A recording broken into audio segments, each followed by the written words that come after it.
The Wests Tigers podcast is brought to you by the Wests Tigers Podcast Forum. Join the conversation today at weststigerspodcast.com.au.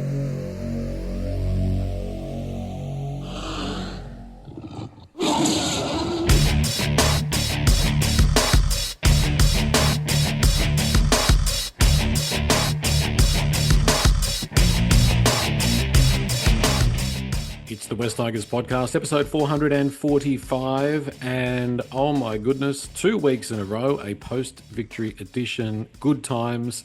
Unfortunately, Nick, it is still only the pre-season. It would be lovely if we started the season with 2 wins. Wouldn't it be, Joel? Yeah, mate, it's unbelievable. I said to a few mates the last couple of days that I'm on top of the world and it doesn't get any better. So I'm quite happy to wrap up the season, to be honest. I'm ready to go into an off-season undefeated. Couldn't be any better. Josh is here as well. Josh, we're always ribbing Jordan about 3 in a row. So potentially that's on as far as I'm concerned, even though that first trial was mostly, younger kids and things like that. I think we're heading towards 3 in a row. Look out, Cowboys. We definitely are heading towards 3 in a row. And, third game's at Leichhardt. It's at home for 3 in a row. Look, I'd be even more excited if we won the first 3 of the season outside the trials. But no, it was great to have 2 wins in a row and be very excited going into the season. So, yeah. I think I looked up last year. We had got to 2 wins in a row about 8 times, I think it was. So, yeah, maybe that monkey will finally be off our back this year. Fingers crossed. Of course, it was a 26 points to 12 win over the Panthers. The Panthers led 12 points to 10 at halftime. One word to describe that game. I've actually got I got 2 words and a number. Nick, what did you come up with? Joel, I'll just say happiness because we've won 2 straight and we haven't lost in 2026. So I'm personally quite happy, as I just alluded to as well. When we're just having a chat. But mate, I'm just I'm happy for everybody involved with the club, from all the players. Have obviously had a long and tough off season, as they all are. I'm happy for all of the fans. I don't know what the crowd number was that went out to Leichhardt. I was there, and I'm glad I went out. I took my 10-year-old boy, but I was really happy for him. And I tried to soften him up a little bit when we got there. I said, "Look, just remember it's a trial game." I said, "We don't have to win. The most important thing is we play well and we get through to 80 minutes with no injuries, because we don't want any of our stars hurt for round 2." But as the game went on, he was on the edge of his seat, and we nudged in front there, towards the back end of the game, and he was saying to me, "I hope we win. I hope we win." So, I've said it before. I think we've lost a generation of fans over the last 14 years. Even though it's a trial, and we've won 2 in a row, which is great. I just think they're little wins for the club as a whole and the fan base. So yeah. I think it's really important. Obviously, I'm a lot happier winning 2 trials rather than losing 2 trials. I think that would be a stinking way to go into the regular season. But just happy, mate. Happier for everyone. Puts us in a good frame of minds. Don't have to worry about what's going to happen with the Tigers for the next couple of weeks. We can sit back and watch Vegas and the rest of round 1. So, we've got a 2-week grace period. I'm going to make the most of it. And I mean, it is a slightly important thing, or it's a good thing after another difficult off-season to have this little bit of joy. I mean, if we'd lost both games, probably most of us would be feeling pretty depressed about things. Josh, what was your one word? My one word was depth. What I've really been impressed by over the 2 trials is our first team was great in the first half, and we'll obviously dig into that. But I thought both week 1 and week 2 in the second half, the depth across lots of positions, especially in the forwards, I was so impressed with Murray, Mav Geyer. We were without Terrell, we were without Royce Hunt, we were without KPP, and it still looked like we had plenty of depth in the forwards. So. And then in the backs, obviously, we'll get to the star performer. But also, I thought in the second half we had Andrews come on and 3 try assists. We had Luke Lally come on, and he actually looked like a first grader. Yeah. Heath Mason even looked okay playing out in the centres. Maybe that's a stretch. Maybe I was just a bit too excited. But no, it was. Don't get too caught up in the hype. Alex Seyfarth was amazing too, Josh. Line speed, Alex Seyfarth's line speed. I was very impressed. He was good. That's probably it. But yeah, To be fair, he had a pretty good good game. depth. Yeah, and Yeah. he got pretty. He got a good whack on his nose. And to his credit, he started to get the blood was starting to boil, but he held on to himself pretty well, I think, which was good. Or maybe an Alex of 3 years ago, might have been sitting down. But so that was good. He's definitely becoming more of a senior player. I'll launch into the one word submissions from the West Tigers podcast forum right now. Actually, we'll do that. We'll get that out of the way, and then we'll get to mine. London Tigers said Lomu. Macassini's run reminded him of Jonah Lomu at the 1995 Rugby World Cup. Nat Mac 78, behind. We came from behind to win both trials. Good to see a change in attitude and commitment.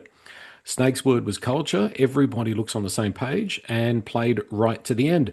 Peter A said ceiling. This group has a very high ceiling. Tiger Town SFS competitive.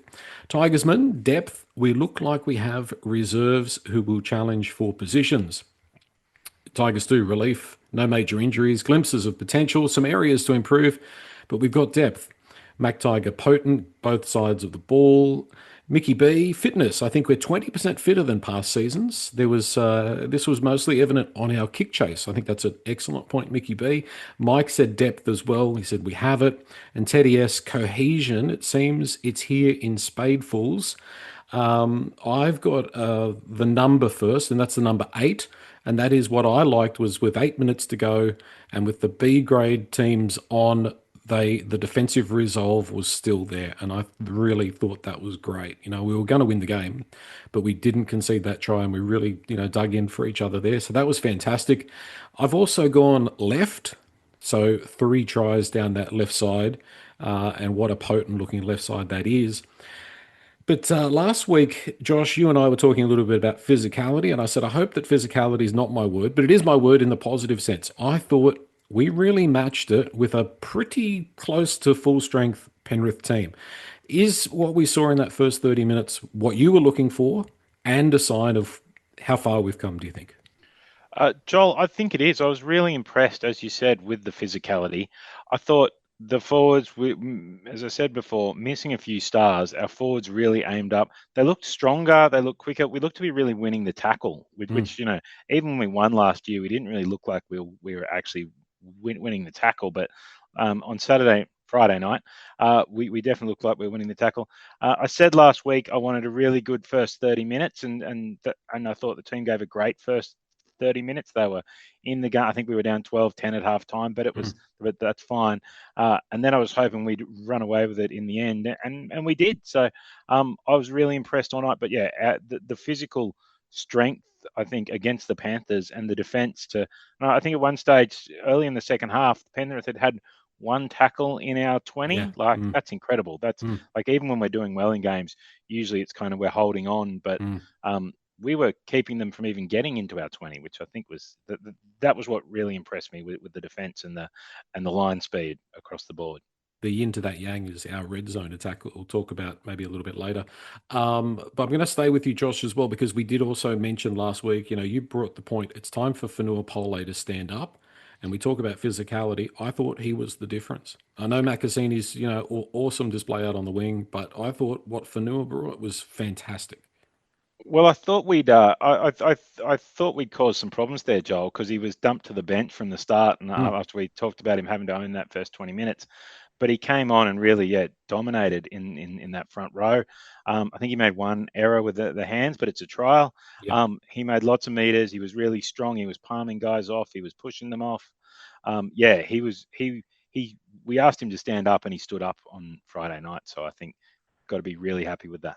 I hope that's a sign of things to come for Fanua. And, he resists all those urges to go and join Melbourne so he can play with his brother. What did you make of Nick? Obviously, we didn't get the chance to see Kai Pearce-Paul. I think we were all looking forward to it. But Bunty Afoa, first time in our colours, thought he stood up really well. Tell you what, he stands out. He's going to be a crowd favourite. He's a massive unit. He's so big. He's not just, big and broad, but his hair stands out as well. I'd love him to take his hair out of that little, elastic he had. He had the biggest afro I've seen since Guy Sebastian won Idol about 20 odd years ago. Yeah. And he's a really nice fella, Bunty. He actually came over and met a lot of the crowd after the game, and I got a photo with him and my son, which was fantastic. But Look, he ran the ball really hard. Um, I'm. I didn't see enough. I'd like to see more of him. I'm not sure what he's like in defence. I know that there must be a reason why he played a fair bit of cup last year, and I'm not sure if it was to do with his defence. But for the opportunity that he got, and I know he was going to get an opportunity with a Terrell or Kaipi's Paw in the team anyway. But I thought he looked pretty strong. So he certainly didn't look out of place, and I think he'll be a great addition to that forward depth this year. And just before you might throw to Josh on this one, but just talking about Kaipi's Paul, really disappointed that he didn't play. I know precautionary, bit of calf tightness, but he was one of the main ones I really wanted to have a look at because I think that would have changed up our right edge a little bit, especially in attack and defence as well. So I guess we'll have to wait for that, bit of eyes on that dimension for a few weeks' time.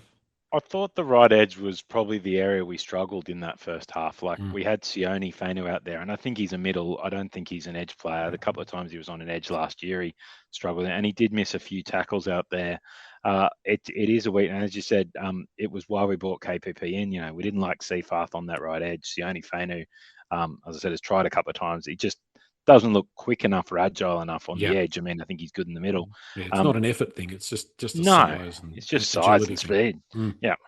So just like you, Nick, very excited to see KPP and was a bit disappointed not to, but wouldn't want to risk him either for a trial. So I thought you were saying Nick's lacking size and agility, but I thought you were saying between us, perhaps. I don't know. Yeah.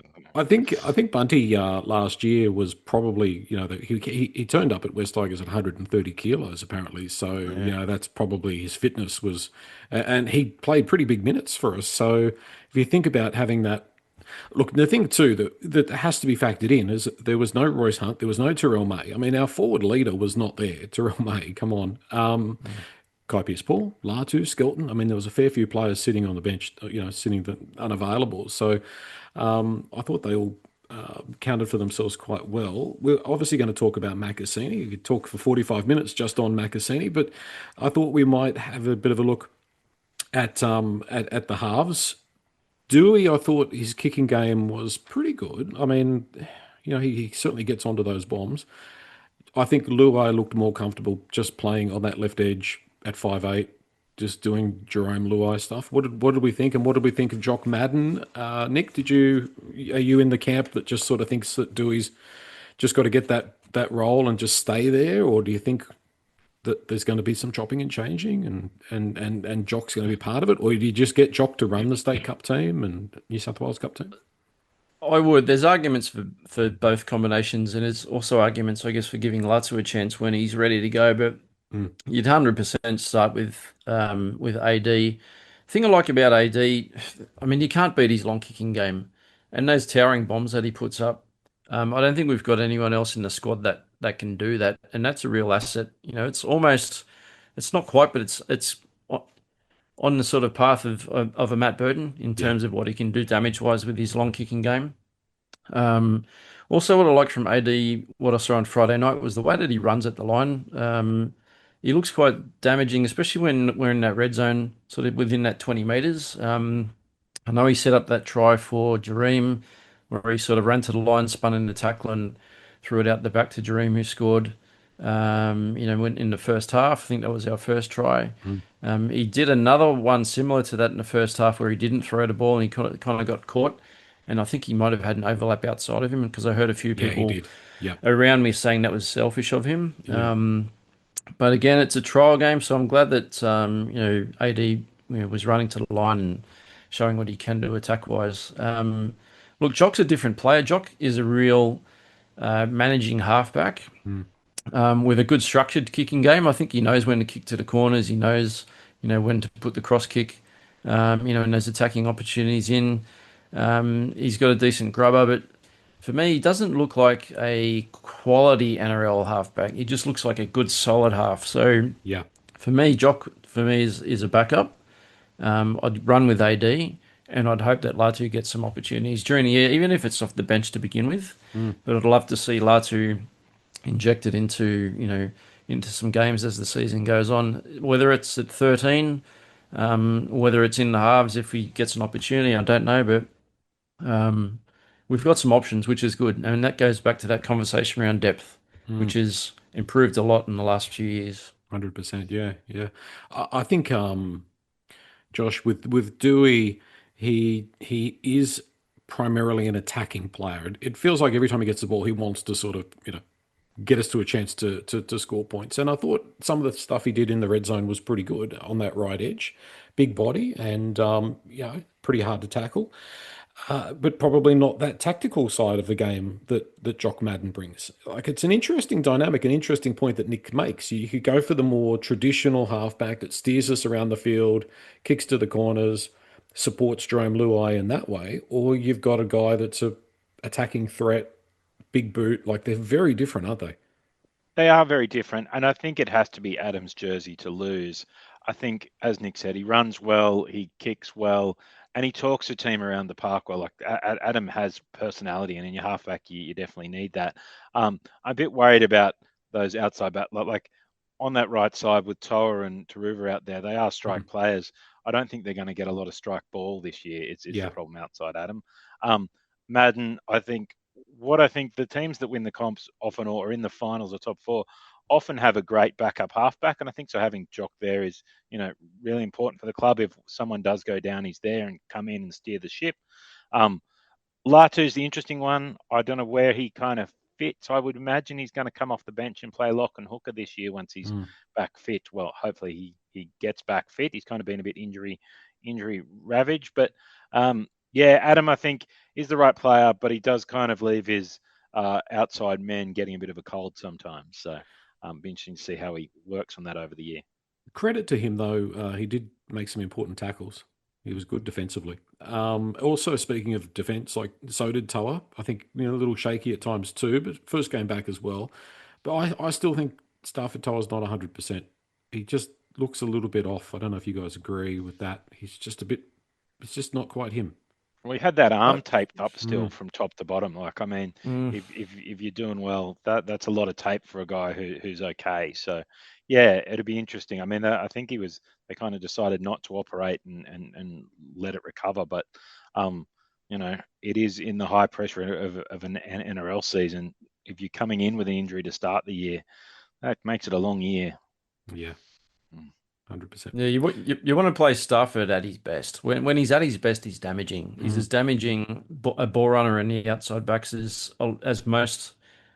Well, he's up there in that top percentile, right, of outside backs when he's at his best. So he is an asset. Yeah, hopefully he can get. I don't know where he's at fitness wise or in terms of health wise with the way he's feeling, but hopefully he's good to go. I mean, he played. I don't know how many minutes he played. Did he come off at all in the second half? Yeah, he only played the first half. Well, Heath came on. Yeah. So anyway, hopefully he's good to go. Come Cowboys game, we'll see how it goes. Staying in the backs, not a lot to say about Sunia Taruva, typical Sunia Taruva sort of game. But did anybody see what happened on the other wing? Might have slipped under the radar. Hasn't got much coverage. Josh, 2 weeks, two games, 2 weeks, 2 amazing tries, 2 different sides of the field. But that Macassini performance was possibly life-changing for him, if you know what I mean. Like we all West Tigers fans were like, we're excited. We see glimpses. 12 months ago, I was saying maybe, hopefully, but he's arrived, hasn't he? That is, like, he is star quality, and it was really good last week. But you kind of go, well, maybe because it's against reserve grade players. He bumped off 3 Panthers, 2 forwards, and then just smashed Edwards. And I loved that he tried it the first time and got tackled by Edwards, but didn't go out, which I think is really good. Yeah. But then learnt from that, and when he was coming through the next time, just dropped his body height a little more and sent Edwards kind of rolling. It was amazing. But even outside that, he ran really hard. He was busting them up. Like he charged through the middle off a pass at one stage. I think it was from Tony Suka. If you're making a line break off Tony Suka, you've got real talent, and he's good. But that was an amazing run too. So he is special. The next Jonah Lomu, I saw a few times mentioned. So he's still only bloody 18. What's he going to be like when he's 22? Pretty impressive. Wait till he fills out. Yeah. Yeah. 100%. Can I just say too that like Dylan Edwards is not a small boy. Mm. No. Like, he's obviously a quality representative fullback, but he's a big, solid boy. And that when he first brought him down, like you just said, Josh, in that first cover tackle, that was a great tackle. But for Makasini to back himself and do it again, and maybe put himself in a slightly different position physically to be able to bump him off, that was. And he'd fended off a couple of defenders before he even got to Edwards that second time to score that try. And even to evade Cleary at the end and the dive, that finishing ability that he put on that try, that was unbelievable. Like, I fell in love with Hamasi Makasini when he scored that try. So Makasini, I'm very sorry, mate. I'm an old man, and I'm married to a woman, but man crush incoming, big time. Unbelievable player, very special boy. You've I don't dropped think you. I don't think you're alone there, Nick. I think there's quite a few of us. you've dropped Sam Fainu like a bad habit. Oh, now it's all the Hamasi Sam who? Makasini. Is he the most exciting junior since James Tedesco to play for the West Tigers? Obviously, that's a bit of a free kick, maybe against Galvin, but like, is that the way we feel? I think he's world class. Yes. Yes. For me, yeah, yeah. I can't think. Look, Galvin was different being a playmaker. Hamasi is just a massive 18-year-old as a human being with so much. Well, he's got so much growth physically in him. And then as he grows physically, he's not going to lose his speed over the next few years. He's just going to be, what can he be? He could be anything. And those comparisons to Jonah Lomu, I've heard that as well. I've heard him Yeah. being likened to Iaki and he's damaging best too. Look, he's only Takiri, just walked. yeah. Yeah, Takiri, he's only just entered the stage. So, it's very, very early. But based on what we all saw on Friday night, I don't think you could, say anything negative about him being picked for, round two or our first game against Cowboys. Well, I think that left it. Sorry, Joel. I was just going think to say, that over the off season, sorry, Josh, over the off season, a couple of times we discussed whether, do we not pick him, ease him in? But now he's kind of like he'd be just about the first back picked for round two. Yep. Go, Josh. and he's on that left edge. Like, he's going to have a great season because he's outside Jahream Bula, he's outside Sam Fainu, he's outside Taylor May. Yeah. That's an exceptional left edge if you add Hamasi there. And what a debut season, kind of running outside those guys. It could be an amazing year for him, and as you said, kind of set him up to be to be the next big star. So really excited about that edge. So. What about the fullback? I still don't know about Jahream Bula at times, Nick. What's your feelings on him? I'm going to lay off Jahream. I've heard a lot of negative stuff targeted to Jahream after Friday night. I wonder if there's just a lot of emotion at the moment with the whole, will he sign? Is he going elsewhere? Sort of scandal. Who's his management company? Blah blah blah. For me, he's still a quality number one. He's got a skill set that we haven't seen in a while in a Tigers fullback jersey. So I'm going to give him the benefit of the doubt. I know he had a couple of rusty moments, on Friday against the Panthers, but for me, he's obviously our first choice fullback. I know who's the young fella? Attard. Jack Attard. He's good, but he's only young, and I think he needs a bit of probably cup under his belt before he's seriously considered even an option to compete against Jahream. But for me, Jahream, even some of the things he did, I know he didn't take the kick that he ran through. Was it? I can't remember who put the kick up. Might have been a Doueihi kick. Actually, I think it was the second half. It might have been Jock Madden kick, but Bula ran through and almost took the bomb off. It may have been, no, it wasn't Edwards. I can't remember, but he almost scored off a high kick, which he's done several times over the last couple of seasons. So he's got a lot of ability and natural athletic ability that we don't have in that position, and haven't had for a while. So he's got my backing. Yeah, I'm not giving up on Jahream yet. Yeah, I think the thing, if you think about one word, like we've known Bula for a couple of years now, and if you said to me, I want you to describe Jahream Bula in one word, Josh, I think that the term casual comes to mind. Is he, like, sometimes he looks disinterested, he looks tuned out, like he's not there all the time. And then he has those games like he did, I think it was in Newcastle earlier last year, where he just blitzed it and it's there, but it's not consistent. I think it's just the way he runs. Like he looks, it's kind of this loping kind of, so it Loping. looks almost like he is casual. I'm a huge Buller fan, and I think even on Friday night, as Nick said, there was some good moments. It is a trial, he's a fullback, he's a bit rusty. But our defense, a big part of a fullback's game is kind of lining up your defense and keeping those numbers organized. When they let in 2 tries in 50 minutes against the Panthers. So he was doing something right in that. The kick that went up, like it's hard when you're at a standing point. But I kind of just think it's a trial. Like if I look around some of the other teams, some of those star players who know they're guaranteed a spot are just out there for a run. They don't necessarily have wow games in the trials. I thought he was solid enough. Maybe he was a bit relaxed, but that's okay because it's a trial. Hopefully he blows them away. But I'm a big Jahream Bula fan. So And you touched on that, Josh, about his running style, and I've said that before on a previous pod that he's just a natural athlete. Like when he is at top speed or getting to top speed, his head doesn't move up and down. He's almost levitating across the field. He looks like he's got time, and I think because he's such a naturally gifted athlete, it does make him look sometimes a bit slower than what he actually is, and maybe that's being perceived as lazy. Um, Other amazing players in the game, we saw a bit of it for 32 minutes, at least Nathan Cleary. When he plays at halfback, he just looks like he's got so much time because he can slow the game down around him. Like, great or good players seem to have more time to, be able to do what they want to do. So I'm not putting Jahream Bula in the same class as Nathan Cleary. I'm just saying that I think he's a very naturally gifted athlete, and I think he's got a hell of a lot of potential. He's still only young, but I think that he definitely raised the ceiling last year in terms of where he went as a fullback, and I think he can go higher again this season. So come on, Tigers, just get the deal done.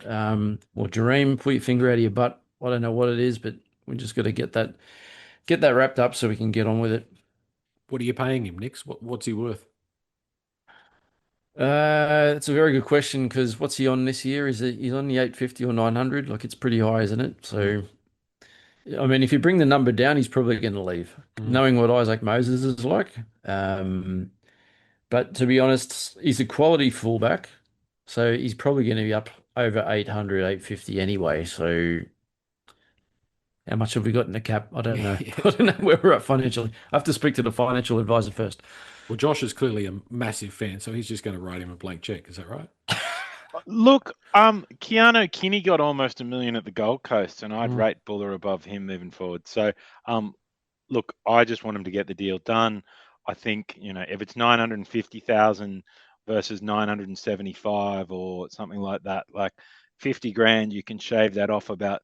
You pay a little bit less to your third reserve lock or something like that, or pay a bit extra this year now that Jack Bird's gone. Find a way to get it done and get it done. I do wonder though if it is playing on his mind. I mean that is that is definitely a long time. Yeah, it has dragged on. So hopefully it's done before the season starts. Otherwise, that could become a story that kind of gets in the papers, gets in everyone's head, kind of causes problems. So I think if you looked at some data of NRL negotiations, the longer they go on, the less likely they are to stay with the club that they're with. Well, the big concern is too, like if you look at our spine, Buller and Luai, half our spine, aren't on contract in 2027. Like I know they have options and whatever, but at the moment we only have Doueihi and Appy for 2027. So it could be one of those things. Let's touch wood. Let's hope not. But the quicker that all gets sorted and the less we have to talk about it, the better. It's a bit of a Austin Powers, I like to live dangerously kind of.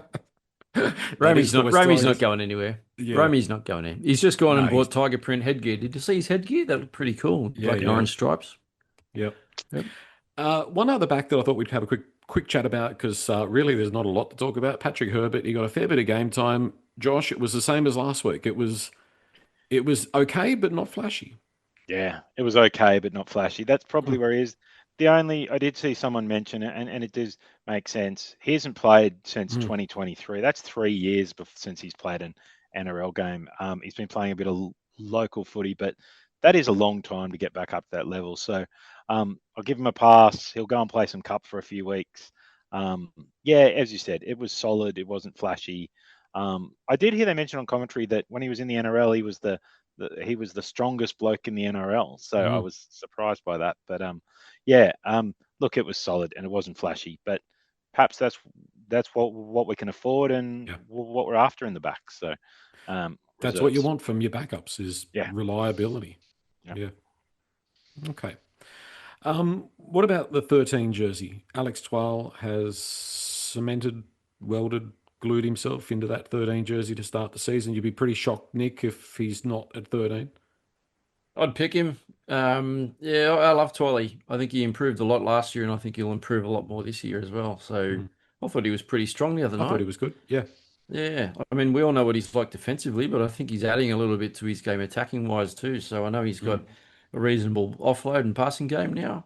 He's got a little bit of a swerve and a little bit of footwork here and there. So he'll be 13. And I guess there's always options with an extended bench too. You can bring someone like Lasu onto the bench when he's fully fit and ready to go. Or even slide Jock in, if you wanted an extra playmaker, and Twally could always go back into that prop rotation. But yeah, I'd 100% be starting with Twally at 13. Josh is on the same page.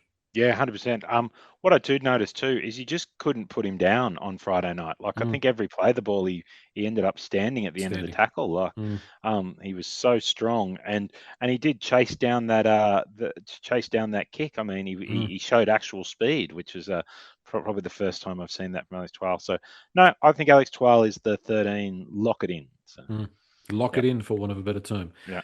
Okay, so if you've got Twal at 13, then you've got, you're probably looking at a combination or a race. Sorry, not a combination, a race, very much a race, because there's probably only room for one. Seyfarth, Gaia, Murray, Suka on the bench. Who do you think gets that spot? I thought Maverick Gaia was really good. I think Seyfarth will get the spot because I think he's got the experience. He's the player who's been playing. He can play middle and edge. So I think he will get the spot to start the year. But I thought Guy was really impressive coming on for kind of 20, 25 minutes. I thought Murray, he's like an off season has made a world of difference to him. He's looking good. He looked like and I think you could perhaps play him, especially with Latu out. You could perhaps have both of them on the bench, and he could come on and he came on last year and played a little bit of hooker. He could kind of come on and play 15 minutes in hooker for Appy. So maybe you can have those two on the bench. I think Guy was impressive. As I said at the start, it's all about depth. Like I thought they were all impressive, especially in that kind of middle grouping there. So I don't think we have a bad option, but I think it'll be Seyfarth to start the year. I think that's where Benji will go. It's not sure where I'd go, but I think that's where Benji will go. Yeah, he's not overly adaptable, but he's experienced, Nick. I agree. Yep. Yeah, 100% agree. I'd have Seyfarth. I would have Seyfarth on my extended bench. Plus, he can also cover whether it's prop, back row, or lock. And he's good until he gets suspended, and then Charlie Murray comes in. So.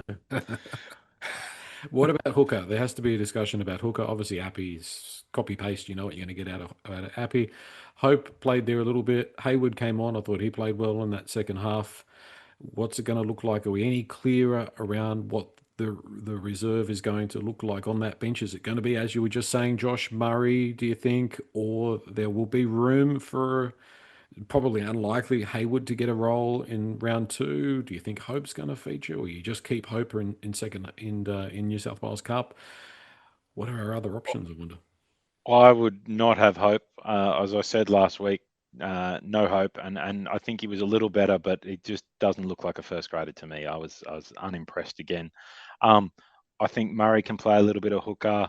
I think when Fainu comes back, Latu, he can kind of fill a little bit of that hooker role.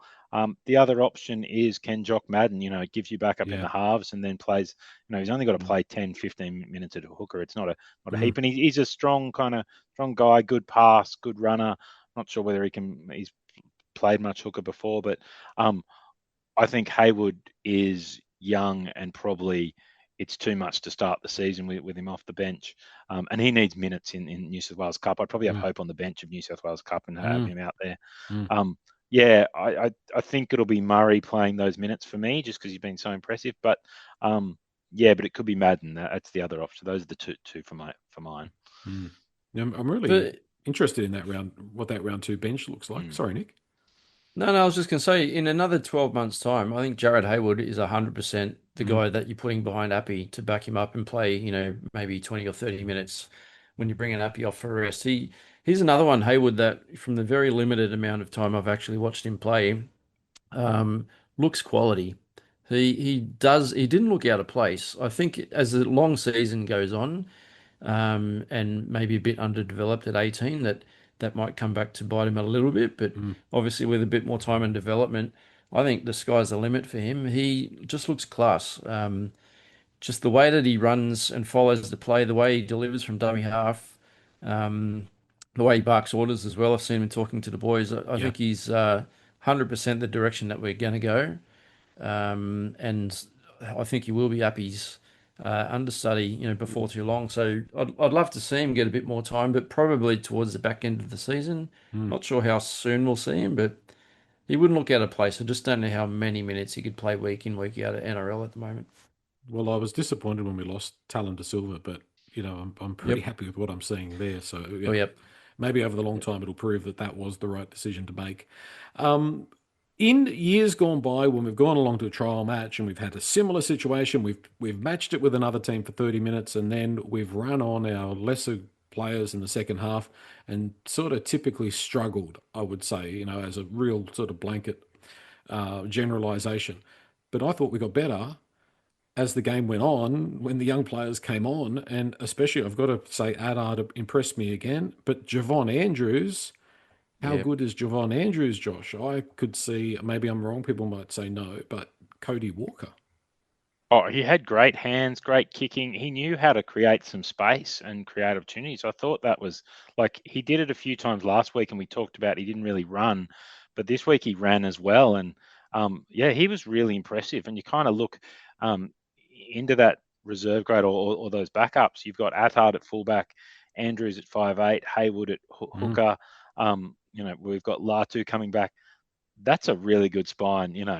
That'll probably still be a good NRL spine 10 years from now. Like there's some real talent. Javon Andrews, like for a kid who's only played, I think one or two cup games in Queensland, to come down and be playing against men, and setting up 3 tries. I mean, I know it was kind of the reserve grade bunch, but they were classy. So yeah, he was very impressive, and he's a big boy. Big boy. 190 centimeters, 100 kilos. Like he's big and strong. So yeah, he was probably the one. If I look across the 2 games, the unexpected one that I think has really made an impression coming into this year. Probably didn't know much about him. Obviously, we hadn't seen much of him, but yeah, he was really impressive. Seems to be a left-hand side specialist, Nick. He's doing the Jahream Bula, being pretty much rusted on that left side. Big body, can throw a ball. Like there's a lot to be encouraged about when it comes to not just having a decent NRL squad, a decent NRL spine, but if we can keep these guys together and build them together over the next couple of years, it's hard not to be excited. Yeah, 100%. What excites me is the depth that we've got now that I've actually seen a little bit of a taste over a couple of trials. Like I'm not a huge one. I don't have a lot of spare time, as when we have families, we tend not to have a great deal of spare time. But from what I've seen, I'm going to be following the cup side as closely as possible this year, even if it's just watching some shorts or some highlights every week. But I'm very, very keen to see how people like Javon, and Jared Haywood develop over the coming, 6 to 8 months as the season goes on too. So there is a lot of excitement. A lot of these guys are very young, so they will benefit greatly. A, training with the NRL team, and also B, playing against men in cup. So, yeah, really keen to see how we go. Obviously NRL team, but also the cup side this year. So hopefully onwards and upwards this season. And we start climbing ladders would be great. That would be very lovely. Yeah, we climbed a little bit last year, but continuing to climb would be fantastic. The other man that's become sort of the forgotten man in all of this as well is Ethan Roberts, who There's big raps on Ethan, so we'll have to wait and see how he goes over the next couple of months. In the press conference after the game, I thought it was really interesting. Benji spoke about the harmony of the team and the connection within the team, and it felt almost a little bit like there was like we're a lot better in that regard than we were a year before. Josh, all of the evidence seems to suggest that they're a happy bunch and they're a connected bunch. They do seem to be a happy bunch, and as you said, and I think we've talked about this before a little. That's what really makes success. If you can have a good culture and everyone's getting on and everyone's going in the same direction, and you hear the boys talk about going out for coffees and spending time together, Mm. and you see them, and it looks like they actually want to be together. I mean, it helps you've got about 7 brothers Yeah. across the team, but yeah, I think that's really exciting. And there's been plenty of years where you start the season as a Tigers fan, and the team don't look happy, and there's Mm. rumours of internal rumbling. At the moment, the only rumbling we hear is on the board, but Hmm. the actual team seem to be together as one, which is Not great. the West Tigers board, just No, for the true. record. Another board. Sorry, Nick. Another board. No, I was just going to add on to that, the Benji Marshall effect, isn't it? Mm. So many of the players have spoken about, why they came to the club and, because of Benji and because of his values and just the aura that he has about him. And it's true. Like, I think it would have been, I think we probably developed a really strong bonds towards the back half of last year after the Galvin saga Yeah. happened when he left. And, the poo hit the fan and we were kind of unstable for about 4 to 6 weeks and we lost a lot of games, but the boys really gelled together and Mm. came home strong. But now that we've had a full off season, I think the only real stinking thing that's going on is what's going on with Jahream Bula at the Yeah. moment. But um, Jahream doesn't publicly come out and show any signs that he wants to leave. So um, I'm I don't want to get into Jahream again, but just on Benji, I think he is the glue for this club. Like I said, the boys speak so highly of him, and it's clearly why there's so much of a strong connection amongst the playing group at the moment. And you can see that the way that they talk in post press conference Mm. or post game, chats on the field too. That they've had a great off season. They love being together and they're playing for each other. So yeah, it's only going to benefit us this season. It does speak to the 5-year contract for Benji. I mean, Mm, and on all accounts, it's kind of crazy when you think about it. But yeah. but he is building a culture, and the players are coming, and all this talk about family, and I think it's genuine. That means people do want to come and play, and when they come and play, they're really clear about what the culture of a place is, and who the coach is, and how they think. That allows people to commit and allows them to be sure and certain of where they're coming and where they're Yeah. staying. Most of those players now have either signed or re-signed while Benji's been there, so they're Mm. clear on what it's like. If you can get that culture and everyone's happy and the right people are bought in, it takes you a long way. And Mm. so I think perhaps the 5-year the extension for Benji could turn out to be the right one. Yeah, the funny thing too is that it was definitely something that Penrith had, and I felt like Penrith on Friday night, and it was only a trial, and we're not here to analyse Penrith, but I thought they looked a bit disconnected and a little bit kind of clunky and a bit off. Not to say that they didn't look, that there's class there under the surface, but I think we looked like a team that sort of was more of a team, if that makes sense, which was good. And what I like as well is that the culture of the West Tigers is being driven by guys that have had success, and the leaders of the club are guys that people look up to. Like sometimes you've got younger guys or guys that haven't really done anything that drive the culture of a club, but there's people there like Appy, like Luai, like Taruva that have been there and done that, but they're still young enough and fun enough, and they can bring the team together, if that makes sense. So they're hip veterans, if that makes sense, that are driving the culture. The boom boxes and that sort of stuff. So I think there's plenty to be excited about. And a couple of those other young guys as well. Tavana, I thought, did well. I thought, as we mentioned, Haywood was really good. Broadlow, there's plenty of reasons Mm. to feel pretty optimistic about not just what we got, but what's coming through. So very exciting times. Now, what are you going to do over the off season? Because we've had this go, go, go, and then all of a sudden it's kind of like, oh, well, what do the next couple of weeks look like, Nick? You're going to Vegas? Now you're going next year when the West Tigers play. Yeah, lock it in. I'll try and tie that in with a work trip so I don't have to pay for the airfares. But yeah, that'd be awesome. No, I'm looking forward to the games on Sunday evening, so we'll watch the Vegas games. I hate the fact that they play it on a slightly smaller field, but you know, as a spectacle, it's pretty cool. And then obviously we don't play the second week when everyone else plays their round one game, so that's another week on the lounge, stress free and anxiety free, which I don't mind at all, Joel. So. I'll just be kicking back and enjoying some rugby league for a few weeks until we start stressing come Leichhardt Cowboys. I'll be those are the 2 weeks of the year between cricket season and NRL season where my wife has full choice of what we do. So I'll be doing what I'm told for the next couple of weeks. So, yeah. So it should always be the way, Josh. It really is, to be honest. And this time next year, we might be broadcasting live from Las Vegas. We'll take the West Tigers podcast on the road.